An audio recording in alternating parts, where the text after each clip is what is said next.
আত্মাগুলো দূষিত, এটা আমি 100% গ্যারেন্টি দিয়ে বলতে পারি। আত্মা দূষিত না হলে আমাদের চোখের হেফাজত করা সহজ হতো।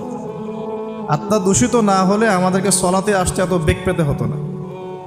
আত্মা দূষিত না হলে সদাকা জাকাত দিতে মনের মধ্যে এত কণ্ঠতা, কি বলবো, এত কনজাস্টেড ভাবনা চিন্তা আসতো না। আত্মা দূষিত না হলে কিন্তু আমরা আল্লাহ পাকের বিধান পালনে এত যুক্তি বিজ্ঞান দর্শন খুঁজতাম না। আমাদের আত্মা কিন্তু অলরেডি করাপ্টেড। তো এটা নিজের বিবেকের সাথে প্রশ্ন করলেই পাওয়া যাবে আয়নার সামনে দাঁড়ালে। তো এই আত্মা এখন বিশুদ্ধ করার জন্য আল্লাহ পাকে মৌসুমগুলো দিয়েছে।